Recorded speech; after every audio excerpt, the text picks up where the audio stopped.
Hello everyone, আসসালামু আলাইকুম।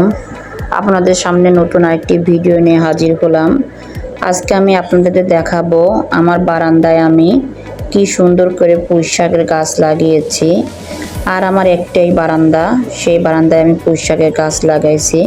ওখান থেকে এই যে আমি কিছু শাক কেটে নিয়ে আসলাম। দেখেন কি সুন্দর দেখা যাচ্ছে, এত সুন্দর লাগছে, মনে হচ্ছে যে এখনই খেয়ে ফেলি।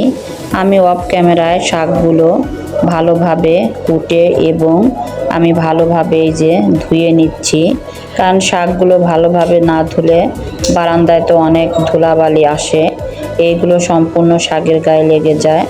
যার কারণে আমি ভালোভাবে শাকগুলো ধুয়ে নিচ্ছি। আর আপনারা দেখতে পাচ্ছেন আমার শাকগুলো ধোয়া হয়ে গিয়েছে। এখন আমি শাকের মধ্যে কয়েক টুকরা আলু দিয়ে দিয়েছি, কারণ খালি শাক চচ্চড়ি একদম ভালো লাগবে না।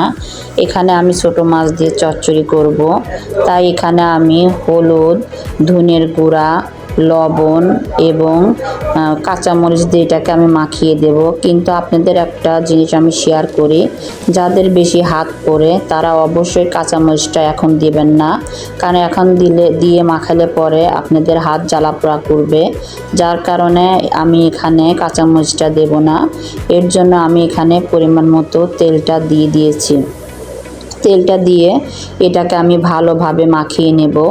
এতটাই ভালোভাবে মাখাবো যে শাকের গাঁট থেকে যেন অটোমেটিকভাবে পানি উঠে আসে।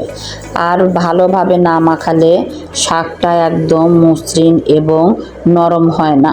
তাই আপনারা দেখতে পাচ্ছেন আমি কিভাবে ভালোভাবে জোরে জোরে করে শাকটা মাখিয়ে নিচ্ছি, যাতে শাকটা একদম সফট হয়ে যায়, আলুর সাথে মিশে যায়। আমি এর জন্য ভালোভাবে মাখিয়ে নিচ্ছি। এই যে আমার অলরেডি মাখানো হয়ে গিয়েছে।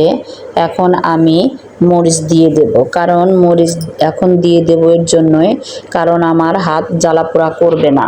এর জন্য মরিচটা দিয়ে আমি আলতোভাবে শাকটাকে নাড়াচাড়া করে দেব, যাতে মরিচগুলা সব শাকের সাথে একদম মিশে যায়। এরপর আমি আমার যে মাছ দিয়ে আমি চচ্চড়ি করব সেই মাছটা আমি দিয়ে দেব। তার আগে আমি এখানে পরিমাণ মতো পানিটা দিয়ে নিলাম, যে পরিমাণ পানি আমার শাক এবং আলুকে সিদ্ধ করবে।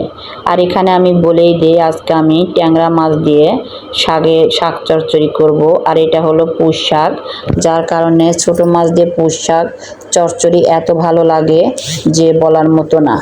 এখানে আমি মাছগুলো দিয়ে ভালোভাবে নাড়াচাড়া করে নিলাম। এখন আমার চচ্চড়িটা হওয়ার অপেক্ষায়। অন্য কোনো ভিডিওতে আপনাদের সাথে আবার দেখা হবে। আজ এই পর্যন্তই। আপনারা সবাই ভালো থাকবেন। আল্লাহ হাফেজ।